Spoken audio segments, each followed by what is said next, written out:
토라 포션은 노아흐입니다. 노아흐. 자, 따라합니다. 노아흐. 노아흐는 노아를 말하는 거죠. 그 유명한 노아인데 안식, 휴식이라는 뜻입니다. 안식이라는 의미가 있어요. 안식, 휴식. 네, 그래서 이 노아의 때가 우리 마지막 때, 예수님 오실 때랑 연결이 된다고 그랬죠. 노아의 때, 마지막 때. 그래서 예수님께서 마지막 때가 노아의 때와 같다 이렇게 얘기하셨는데 말씀 보겠습니다. 노아의 때와 같이 이 인자가 올 때에도 그러할 것이다. 홍수 이전 시대에 노아가 방주에 들어가는 날까지 사람들은 먹고 마시고 장가가고 시집가며 지냈다. 홍수가 나서 그들을 모두 휩쓸어 가기까지 그들은 아무것도 알지 못하였다. 인자가 올 때에도 그러할 것이다. 아멘. 그러니까 노아의 때와 같이 예수님의 오실 때도 이와 같다 하면서 이제 연결을 하시는데 포인트가 뭡니까? 그들이 알지 못했다. 알지 못했다. 그래서 이들이 홍수가 오는 그날까지 시집가고 장가가고 일상의 삶을 그냥 살았다는 모르고. 그래서 예수님이 오시는 거에 대해서 아냐 모르냐 이렇게 갈라졌다는 거죠.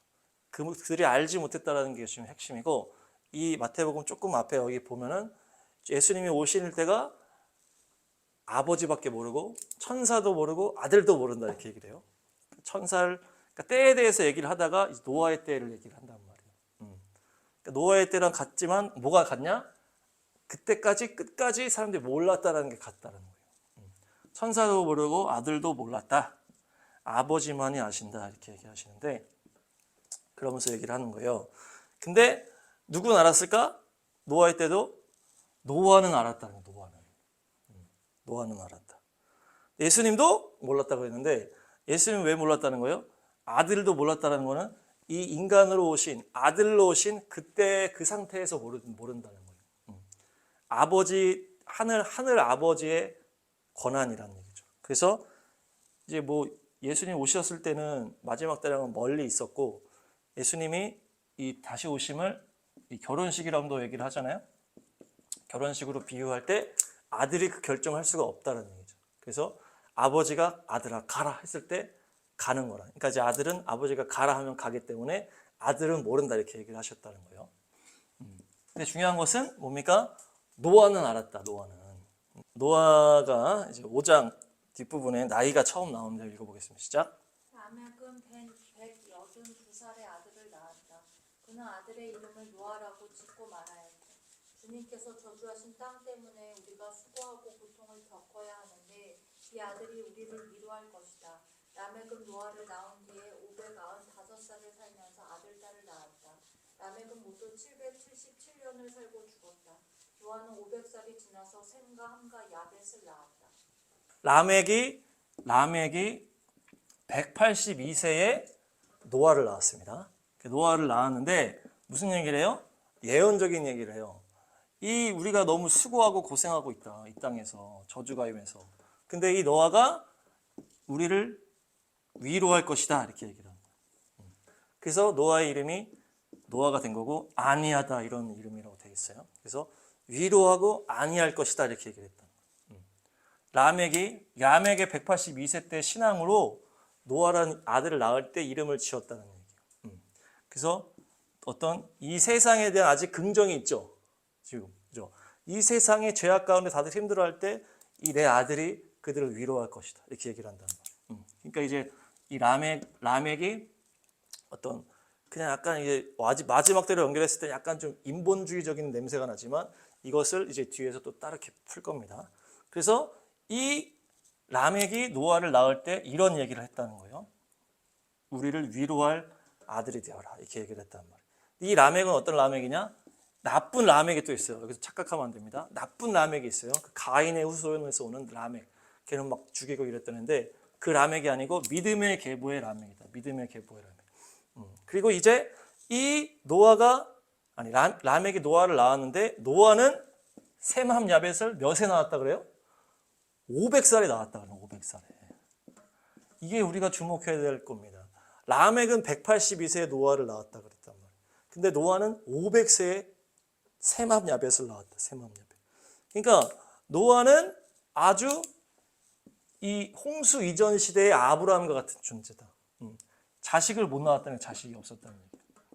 성경에서는 누굴 낳은 다음에 그 이후에 확 쫙 낳았다 이렇게 표현이 돼 있단 말이야. 근데 처음 낳은 사람들 보면 뭐 65세에 낳았고 그 다음부터 계속 얘를 낳았다 이렇게 얘기를 하고 누구를 낳고 쭉 계속 낳았다 이렇게 얘기를 하는데 노아는 자식을 낳았다는 얘기가 없고 500세에 낳았다 얘기를 하는 거야. 500세에. 그러니까 이제 라멕은 182세에 낳았다니까 노아를. 사람들은 65세에도 낳고 막 이랬단 말이야. 근데 노아는 500세까지 자식을 낳지 않았다. 이게 특별성이야. 이 노아에 있어서. 하나님께서 노아에게 500세 이후에 하나님이 역사를 시작하셨다고 볼 수가 있는데 그 전에는 어땠어요? 이 노아가 아주 어려운 상황에 있는 사람이었다. 그렇게 막 65세 때부터 애를 낳아서 계속 애를 낳는 그 노아 홍수 전 시대에 그 시대에서 노아는 500세까지 아이를 못 낳는 그런 연약한 존재였다는 거예요. 그러니까 이 노아가 마음에 가난함이 있었다는 거예요. 그래서 주님을 향한 갈증이 더 있었다는 거예요. 노아가 500세에 셈합 야벳을 낳고 어떻습니까? 셈합 야벳이 결혼한 다음에 주님이 나타나신 거예요. 지금 이 시점을 알아야 돼요. 500세에 셈합 야벳 500세 이후라 그래요. 이후에 셈합 야벳을 낳고 결혼한 다음에 하나님이 나타나신 거예요. 그러면서 이렇게 말씀하셨습니다. 6장 13절 시작. 하나님이 노아에게 말씀하셨다. 땅은 사람들 때문에 무법 편지가 되었고 그 끝날이 이르렀으니 내가 반드시 사람과 땅을 함께 멸하겠다. 너는 잣나무로 방주 한 척을 만들어라. 방주 안에 방을 여러 칸 만들고 엽청을 안팎에 칠하여라. 그러나 너하고는 내가 직접 언약을 세우겠다. 너는 아들들과 아내와 며느리들을 모두 데리고 방주로 들어가거라. 끝날이 이르렀다 얘기를 하시는 거예요. 그래서 내가 멸망하겠다, 멸망시키겠다. 끝날이 이르렀다. 그러니까 이것을 노아에게 알려줬다는 얘기, 이때. 그러니까 500세 이후에 셈합 야벳을 낳고 이 셈합 야벳이 다 결혼한 이후에 그리고 주님이 나타나셔서 멸망이 이르렀다, 끝날이 이르렀다, 내가 멸하겠다 하면서 네가 방주를 만들어라. 그리고 네 자녀와 그 며느리까지 같이 들어가라 이렇게 얘기를 했단 말이에요. 그래서 사람들이 500세에 이제 노아의 나이가 500세로 나오고 600세에 홍수가 나거든요. 그러니까 사람들이 그냥 방주를 100년 동안 만들었다 얘기를 한단 말이야. 그게 잘못된 거야. 정확하게 보면 이걸 말이 안 된다고 알 수가 있어요. 500세 이후에 셈합 야벳을 낳았단 말이야. 근데 하나님이 말씀하실 때는 얘네들이 다 결혼한 다음이라고. 그러니까 500세에서 시간이 많이 지난 다음에 주님이 나타나셔서 방주를 만들라고 말씀하셨고 600세에 홍수가 일어났다는 거예요. 그러니까 100년이라는 건 말이 안 되고 길지 않은 시간에 주님이 나타나셨다는 얘기예요. 그러니까 이제 한 30년에서 한 50년 정도로 볼 수가 있습니다. 그래서 그때 아까 얘기했죠. 제가 65세 그 족보를 보면 아담의 족보를 보면은 제일 빨리 아이를 낳은 사람이 65세야. 그러니까 이 결혼을 빨리 안 했다는 얘기죠. 막 우리 지금처럼 막 100살 살기 때문에 막 20대에 막 결혼하는 게 아니고 이때는 900살을 살기 때문에 결혼을 빨리 하지 않았단 말이에요. 그래서 65세쯤 이제 하는 거지. 한 50년에서 뭐 이때 하든지 뭐 하여튼 그러는데 노아는 결혼도 늦게 했을 뿐만 아니라 아기도 500세 이후에 낳았다는 얘기예요. 그런데 하여튼 이 셈합 야벳이 다 결혼한 다음이었기 때문에 지금 그 하나님이 방주를 만들려고 한 시점이 언제였냐. 보통 이제 65세 이상으로 봤을 때 한 3, 40년, 최대 길어야죠. 50년이라는 얘기. 하나님이 말씀하셨을 때가 셈합 야벳이 다 결혼한 다음이기 때문에. 재밌는 거는 야샬의 책이라고 있어요. 야샬의 책. 야샬의 책이 나름 근거가 있는 책인데 여기서는 5년 동안 만들었다 이렇게 나와 있더라고. 5년 동안. 방주를 5년 동안 만들었다고. 하여튼 그렇습니다. 그러니까 노아가 이 30년에서 50년 사이 막 몇십 년 남았을 때 주님이 임하셔서 너 방주를 만들어라 딱 얘기를 했단 말이에요. 그러면서 그때 노아가 알게 됐겠죠. 아, 조만간 심판이 오겠구나. 내가 몇십 년 후에 심판하겠다고 말은 하시지 않았지만 뭐예요? 방주를 만드는 노아의 입장에서는 아, 방주가 다 만들어지면 조만간 오겠구나 할 생각을 했을 거 아니야. 그러니까 노아는 알았다는 얘기예요. 주님의 심판이 임박했음을 알았다는 거죠. 또 누가 알았습니까? 마지막 심판을 누가 알았어요? 에녹이 알았다. 에녹. 하여튼 중요한 거는 모두가 몰랐는데 마지막 심판을 노아는 알고 있었다. 노아는 언제 알았냐? 이 정도의 전에 알았다는 얘기예요. 근데 또 그 전에 누가 알았다? 에녹이 알았다. 에녹. 그래서 에녹은 언제 알았어요? 주님께서 마지막 심판을 할 거라고 에녹에게 감동을 주셨기 때문에 에녹의 아들을 무두셀라라고 지었다는 거예요.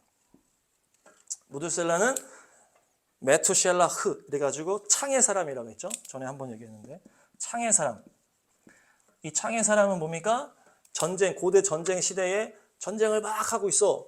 그러면 맨 전쟁의 맨 뒤에서 이 뒤에는 다 가족들인 거예요. 이제 뭐 자녀들, 그 여인들이 뒤에 있고 이 가족들을 지키는 맨 후방의 사람이에요. 맨 후방의 사람. 창의 사람. 최후의 용사다 이렇게. 최후 용사. 그래서 이 창의 사람이 죽으면 다 죽는 거지. 그래서 그 이름을 무드셀라라고 지으면서 아 주님의 때가 꽉 찼구나. 그래서 이 아들이 죽을 때 하나님이 심판을 하시겠다는 감동을 주셨기 때문에 에녹이 65세에 이 무드셀라를 낳을 때 그런 감동으로 이 아들의 이름을 지었다는 얘기예요. 그래서 이 에녹은 그 이후에 어떻게 했어요? 300년을 이 메시지를 전한 거예요. 주님이 심판하신다. 이걸 전하면서 주님과 동행했다는 얘기예요. 그래서 예수님께서 마지막 때가 노아의 때와 같다고 했을 때 우리가 이 에녹을 더 요즘에 지켜보려고 하는 거예요. 그래서 에녹 선교사님도 에녹서를 이렇게 번역을 한다든지. 그래서 이 에녹의 내용들이 지금 마지막 때 열리는 그런 시점이라는 거예요. 그러니까 이 에녹이 마지막 때 그것을 첫 번째 예언한 사람이죠. 그렇죠? 심판을 첫 번째 예언하고 이 무드셀라 이후에 무드셀라의 아들이 라멕이고 라멕의 아들이 노아다. 그렇게 된 겁니다. 그래서 이렇게 에녹이 알았다. 에녹. 그래서 아들의 이름을 마지막 전사, 최후의 용사, 마지막 전사. 전사로 지었다는 거예요. 에녹의 아들 무드셀라의 아들 라멕은 지금 노아를 182세에 낳았다 그랬잖아요. 182세에 낳을 때 노아의 이름 어떻게 줬다고? 네가 이 어둡고 막 사람들 힘들어하는 이 시대를 위로해라 이렇게 얘기했단 말이에요. 그러니까 이 라멕은 어떤 약간 인본주의라 얘기했는데 아직 이 세상에 대한 소망이 있는 자라는 거예요. 이 에녹은 막 종말론 막 열린 다음에 이제 시간이 많이 지났을 거 아니에요. 그러니까 이 라멕은 이 세상에 대해서 이 세상의 죄악을 내 아들이 좀 위로를 해라. 그런 마음의 신앙 고백으로 아들의 이름을 만들었다. 그래서 이 라멕이 마지막 부흥의 인물이다. 이렇게 보는 거예요. 이 라멕이. 그래서 이 라멕은 이 아들의 이름을 네가 이 세상을 위로해라. 네가 이 세상을 치유해라. 이런 차원을 했기 때문에 아직 이 세상에 대한 그게 아직 있다는 거예요. 그래서 이 노아의 때는 마지막 때라고 했을 때 이 라멕의 때는 마지막 대추수의 시대를 말한다. 이렇게 제가 연결하는 거예요. 라멕이 777살에 죽었다. 777살에 죽었어요.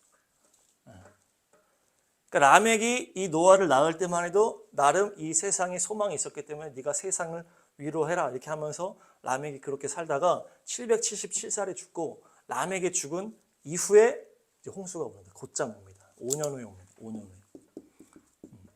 근데 중요한 거는 이 노아는 어떤 이 상황에서 그때 막 잘 나가는 사람이 아니었다. 마지막 그 추수, 마지막 그 사람들의 그 부흥의 시대에 사람들이 마지막으로 막 이렇게 즐기던 그 시대에 노아는 많이 소외된 사람이었다. 왜냐? 500살 동안 자녀를 낳지 못했기 때문에. 그만큼 노아는 가난한 심령으로 주님을 바라봤고 어떤 다들 누리는 그 풍요 속에 소외되어 있는 사람이었다. 그래서 하나님은 왜 그렇게 하셨을까? 하나님은 이 노아는 마지막 심판의 때를 준비하는 인물이었기 때문에 이 마지막 이 라멕의 시대에는 이 노아를 쓰시지 않았다는 얘기예요. 오히려 노아가 가난한 심령으로 마음을 지켜갈 수 있도록 주님이 이렇게 유지하다가 마지막 이 500세가 또 넘은 다음에 그리고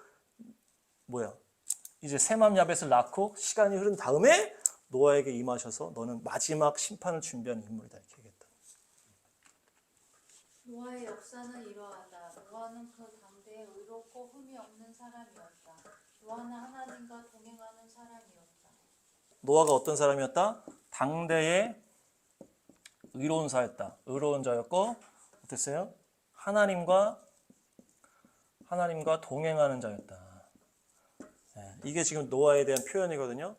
의로운 자였고 동행하는 자였다. 근데 이 동행하는 자가 어디서 나온 얘기입니까? 에녹에게서 나왔던 장면. 에녹이 하나님과 동행했다는 얘기예요. 그러니까 에녹은 뭘 받았다고 그랬어요? 마지막 때의 계시를 받았다고 그랬죠. 그러니까 종말론적인 신앙을 살았다는 얘기예요. 마침 노아도 그 에녹의 신앙을 물려받았다는 얘기죠. 노아는 또 정말 마지막을 돌파해야 되는 인물이었기 때문에. 그래서 이 노아가 아까 얘기한 것처럼 500살 될 때 동안 어떤 연약한 소외된 그런 상황에 있으면서 마음의 심령이 가난함으로 주님을 구하고 그러면서 의로운 삶을 살고 그러면서 하나님과 동행하는 삶을 살았다는 거예요. 그러니까 이 에녹은 마지막 때에 이제 뭡니까? 승천됐잖아. 승천. 휴거를 상징하는 인물이라고 봤을 때 노아는 마지막 심판을 감당하는 인물이라고 봤을 때 뭡니까? 휴거와 마지막 심판은 그 맥이 같아. 그래서 하나님과 동행하는 게 핵심이라는 거야. 하나님과 동행하는 게. 하나님과 동행해야 우리가 휴거가 될 수 있고 하나님과 동행해야 마지막 때를 돌파할 수 있다는 거지. 그래서 그러니까 노아는 자기 아버지 신앙에만 머무르지 않았다. 이게 또 핵심이에요. 이 라멕은 아직 세상에 어떤 그런 게 있었다는 얘기예요. 네가 이 세상을 위로해라. 이 사람들을 상처받은 사람을 위로해라 이렇게 얘기했는데 노아는 거기에만 머물러 있지 않고 종말론적인 마지막 심판을 준비하는 이 에녹의 믿음을 가지고 하나님과 동행하다가 그러면서 이 심령의 가난함으로 주님과 동행하고 의로운 삶을 살다가 마지막 심판의 사명을 감당했다는 거예요. 우리의 그 시선이 주님의 재림에 가 있어야 된다. 주님의 재림에 가 있어야 된다. 우리도 지금 마지막 대추수를 바라보고 그거를 바라보지만 우리의 시선은 어디에 있어야 된다? 주님의 다시 오심에 있어야 된다. 우리가 막 대부흥이 돼서 막 우리가 또 풍요로워질 거 아니에요. 사람이 또 막 이렇게 막 전도가 되고 북녘땅이 열리고 하면은 우리가 그렇게 될 수 있다는 얘기. 우리도 라멕의 수준에 머무르면 안 된다는 얘기. 노아의 수준까지 가서 지금은 마지막 때로 가고 있는 과정일 뿐이다. 마지막 때를 이미 에녹이 선포했기 때문에. 그래서 우리가 마지막 때를 준비하는 그 심령이 있어야만 그 마지막을 돌파할 수 있다는 거예요. 노아가 그런 특징이 있었다는 거죠. 500살 때 동안 자녀가 없었다라는 이 특징과 이런 여러 가지 특징을 통해서. 그래서 우리가 노아와 같이 마지막을 주님 바라보고 살 때 주님의 종말의 때를 우리가 알 수 있다는 얘기예요. 그래서 그 대사를 거기 말씀드리고 있습니다. 시작. 형제 자매 여러분, 그때와 시기를 두고서는 여러분에게 더 쓸 필요가 없겠습니다. 주님의 날이 밤에 도둑처럼 온다는 것을 여러분은 자세히 알고 있습니다. 사람들이 평안하다, 안전하다 하고 말할 그때에 아기를 뵌 여인에게 해산의 진통이 오는 것과 같이 갑자기 멸망이 그들에게 닥칠 것이니 그것을 피하지 못할 것입니다. 그러나 형제 자매 여러분, 여러분은 어둠 속에 있지 아니하므로 그날이 여러분에게 도둑과 같이 닥치지는 않을 것입니다. 아멘. 이 종말에 대한 이제 내용이 많은데 사람들한테는 도둑처럼 온다는 거예요. 아까 좀 똑같죠. 노아의 홍수에서 심판받은 사람들에게는 도둑처럼 오는 거예요. 똑같이 일상을 살고 있다가 갑자기 임했다. 근데 노아는 알았다는 거예요. 그 심판을 준비했다. 여기서도 너희들은 빛의 자녀이기 때문에 주님의 인도하심을 받고 있으면 도둑처럼 임하는 게 아니고 너희들이 그것을 준비하고 이겨낼 수 있다는 얘기를 지금 하는 거예요. 그러니까 우리가 노아와 같이 주님의 오심을 준비하고 빛의 자녀로 살아갈 때 주님의 그 인도하심을 받을 수가 있고 그래서 마지막 때를 돌파할 수 있다는 얘기예요. 600살 때 홍수가 진짜 시작되는 거죠. 읽어주세요. 시작. 넘어가세요. 이제 이래가 지나면 내가 40일 동안 밤낮으로 땅에 비를 내려서 내가 만든 생물을 땅 위에서 모두 없애버릴 것이다. 노아가 600살 되는 해의 둘째 달 그달 11일의 날 바로 그날에 땅속 깊은 곳에서 큰 샘들이 모두 터지고 하늘에서는 홍수문들이 열려서 40일 동안 밤낮으로 비가 땅 위로 쏟아졌다. 아멘. 그러니까 이제 600세 되는 해에 이제 낳았는데 둘째 달 11의 날 이때 홍수가 시작됩니다. 그렇게 해서 시작이 되고 1년 10일 정도를 방주 안에 있게 됩니다. 그리고 601살 2월 27일 둘째 달 27일에 이제 방주에서 나오게 되는 거예요. 근데 이것을 이제 일주일 전에 또 na타나신 거예요. 그러니까 방주를 지으라고 처음 얘기한 거는 이제 몇 년인지 정확하게 모르는데 하여튼 500년 뭐 후반 그래서 뭐 2, 30년 전에 얘기를 하시고 이제 600세 딱 임박해서 일주일 전에 나타나시고 일주일 전에 방주가 다 완성된 다음에 일주일 전에 딱 나타나셔가지고 이 얘기를 딱 하시는데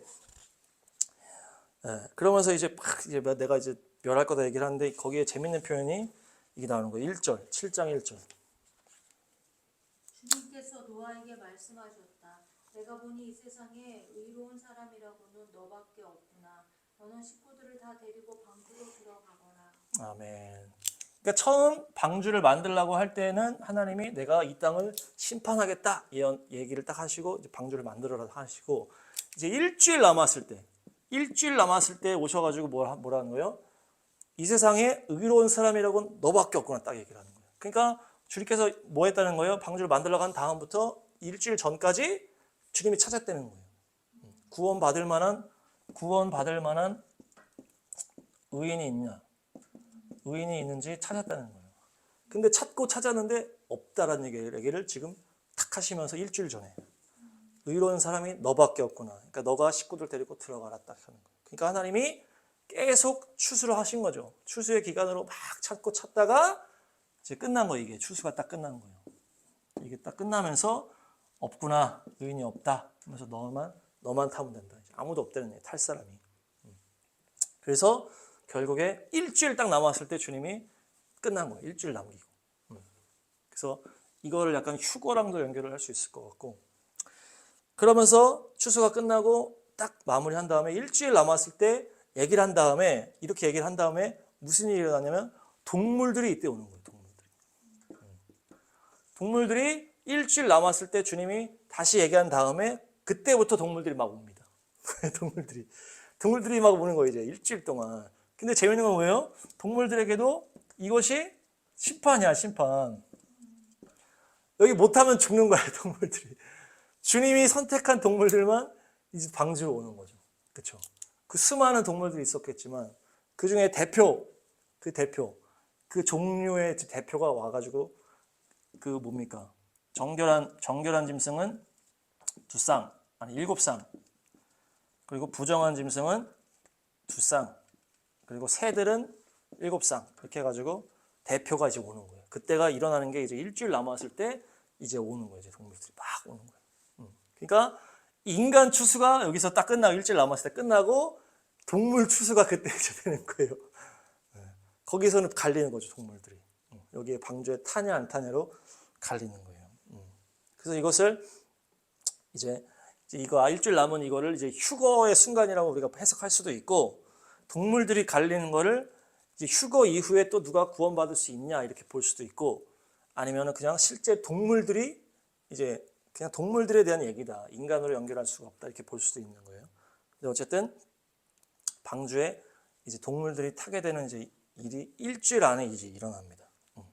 그러면서 일주일 동안 동물들이 다 타겠죠. 다 타고 이제 문이 딱 닫히는 거예요. 그래서 600살 2월 17날에 비가 딱 오기 시작하는 겁니다. 그래서 이제 1년 10일 동안 있다가 둘째 달 27일에 방주에서 딱 내리게 되는데 이날이 또 공교롭게도 예수님 승천날이야. 그래서 10일 후가 오순절입니다. 10일 후가. 지금 이제 성서력으로 따지면 1월 15일이 뭡니까? 6월절이잖아요. 이게 6월절이거든요. 이제 한 달 후가 지나고 이렇게 지나는 거예요. 10일 정도가 지나는 거예요. 딱 맞아 떨어지진 않는데 예수님 승천 이후에 성령님이 오시기 10일 전 하여튼 예수님 승천하시는 그 순간에 비슷한 시점에 방주가 탁 내리거든요. 그러면서 주님이 내려서 뭐 하시는 거예요? 언약을 하시는 거죠. 거기 9장 읽어주세요. 나도 무지개이다. 내가 무지개를 구름 속에 둘 터이니 이것이 나와 땅 사이에 세우는 언약의 표가 될 것이다. 내가 구름을 일으켜서 땅을 덮을 때마다 무지개가 구름 사이에서 나타나면 나는 너희와 숨쉬는 모든 짐승 곧 살과 피가 있는 모든 것과 더불어 세운 그 언약을 기억하고 다시는 홍수를 일으켜서 살과 피가 있는 모든 것을 물로 멸하지 않겠다. 무지개가 구름 사이에서 나타날 때마다 내가 그것을 보고 나 하나님이 살아 숨쉬는 모든 것들 곧 땅 위에 있는 살과 피를 지닌 모든 것과 세운 언약 영원한 언약을 기억하겠다. 아멘. 이 시점에 이 방주에서 내리는 시점이에요. 아까 예수님 승천 시점이라고 그랬죠. 내린 시점에 주님이 언약을 맺는데 그 언약에 무지개 언약입니다. 무지개 언약. 근데 무슨 표현이냐면 구름 속에서 내가 무지개를 볼 때 이렇게 얘기를 해요. 이것이 영원한 언약이고 무슨 언약입니까? 내가 모든 생물들을 죽이지 않겠다라고 하는 언약이에요. 내가 모두가 다 죄인이지만 모두를 내가 죽이지 않겠다라고 하는 그 영원한 언약을 무지개로 표를 삼는다 이렇게 얘기해요. 표. 언약의 표다 이렇게 얘기를 하거든요. 그래서 이 구름과 무지개가 같이 나온다. 근데 이 구름은 뭐냐? 구름은 주님의 임재를 말하는 구름입니다. 주님의 임재를 말하는 구름이고 이것이 이제 출애굽기 19장에 주님께서 산에 이제 내려오실 때 십계명 주기에 내려오실 때 무슨 표현이 있어요? 빽빽한 구름이다 이렇게 표현이 있거든요. 주님의 임재를 말할 때 구름을 얘기하고 모세가 이제 주님과 성막에서 얘기를 할 때 구름 기둥이 내려왔다 이렇게 표현이 되어 있고 이 구름은 덮다라는 의미가 있고 군대라는 의미도 있어요. 그러니까 주님이 임재로 이 땅을 덮을 때 주님의 그 군대가 임할 때 이제 이것이 심판을 이제 말할 수가 있다. 이제 군대라고 했기 때문에 주님이 이 땅에 임재하실 때 우리 죄 많은 우리들은 그냥 임재 자체가 심판이에요. 그냥. 근데 주님의 임재가 왔을 때 구름 사이에서 뭘 보면 무지개를 보게 되면 내가 이 영원한 언약을 기억하게 되는 표가 될 것이다 이렇게 얘기하거든요. 그래서 이게 제가 얘기했지만 이것이 뭐와 연결된다? 십자가와 연결되는 거예요. 십자가와. 주님의 심판을 상징하는 그 주님의 그 임재, 덮고 주님의 군대가 임할 때 주님의 무지개가 구름 속에서 보이게 되면 내가 이 다 죽이겠다고 하는 이 죽이지 않겠다고 하는 이 언약의 표가 되다. 그래서 내가 그 영원 언약을 기억해서 심판하지 않겠다는 얘기거든요. 이게. 그래서 이 무지개가 뭐였어요? 잠깐 전에 얘기했는데 원래는 물지개라고 그랬죠. 물지개. 물지개라서 이 물은 뭘 말하는 거예요? 지금 심판을 말하는 거예요. 심판을 내가 짊어지겠다라고 하는 지게 이제 지는 거예요. 어깨에다 짊어지는 거. 그래서 어깨에다 이렇게 짊어지고 심판을 짊어지는 물지개란 말이에요. 이게 십자가와 연결이 되는 그런 모양이라는 거죠. 이제 여기다 물을 달고 사람이 이렇게 지게를 지는 거. 그래서 이 십자가를 내가 그 물은 심판을 말하는 내가 심판을 짊어지겠다라고 하는 그것이 하늘의 무지개다. 이것이 내가 모두를 죽이지 않겠다라고 하는 그 언약의 표가 되는 거예요. 그래서 이 구름 사이에서 무지개를 봤을 때 하나님의 심판의 임재, 그 강력한 하늘의 군대가 임했을 때 십자가의 표식, 그 표가 있었을 때 내가 이것을 기억하겠다. 내가 그들을 죽이지 않겠다고 약속했던 것을 기억하겠다는 거예요. 그래서 이 무지개가 결국 주님의 십자가로 연결된다. 십자가로 연결된다. 내가 십자가에 그 물을 짊어지겠다고. 그래서 우리를 구원하신 그 하나님이 우리를 위해서 심판을 짊어지신 그 십자가가 바로 우리를 살리는 영원한 언약의 표가 됐다는 얘기죠. 네, 그 십자가를 기억하시기 바랍니다. 네, 우리가 십자가를 붙들면 죄 가운데 있지만은 십자가를 붙들면 주님의 그 영원한 언약을 기억하게 되는 주님이. 내가 십자가 때문에 내가 너를 구원하겠다라고 한다. 네, 정리하시면 에녹에서 시작된 그 하나님의 마지막 심판,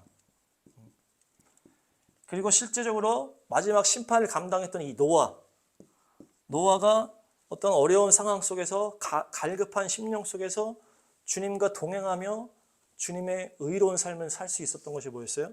마지막 때를 기억했다는 거예요. 마지막 때를. 마지막 그 람의 그 아버지가 그 줬던 그 세상을 어떤 세상에 아직 어떤 막 사람들도 막 풍요로워지고 막 이런 게 올라가고 또 뭐 어떤 부흥의 어떤 모습이 있었을 때 노아는 이 에녹이 전달해 줬던 마지막 때를 기억하고 있었다. 그런 마음으로 주님과 동행하면서 살았고 결국 그 노아의 때, 노아의 그 사명의 때잖아요. 시간이 많이 지난 다음에 500세가 넘은 다음에 하나님이 노아에게 나타나셔서 너가 노아에게 알려줬다는 얘기예요. 그래서 하나님이 심판의 거룩한 그 심판의 때를 노아에게 알려줬고 노아가 주님과 동행하고 주님의 마지막 때를 바라봤기 때문에 주님이 알려주셨고 그랬기 때문에 얘가 믿음을 지키고 의롭게 주님과 동행할 수 있었고 마지막 심판을 그 사명을 잘 감당할 수 있었다. 그래서 그 구원의 방주에 모든 열방이 다 죽을 때 노아는 탑승해서 승리할 수 있었다. 그래서 우리가 에녹에서 시작된 마지막 때 우리가 노아처럼 우리는 마지막 때를 돌파하는 존재들이니까 이걸 기억해야 되는 거지. 우리가 이제 막 마지막 부흥이 열리고 또 어떤 풍요로움이 열리고 할 때에도 마지막 때를 기억해야 된다. 주님이 다시 오심을 기억하고 그 마지막 때를 기억할 때 우리가 주님의 마지막을 돌파할 수 있는 믿음으로 승리하게 될 줄로 믿습니다. 그래서 또 이 무지개에서 나타난 주님의 그 십자가를 기억하시고 십자가의 길, 주님의 그 희생의 그 사랑을 기억하고 우리가 좁은 길 좁은 문으로 나아가시길 축복합니다.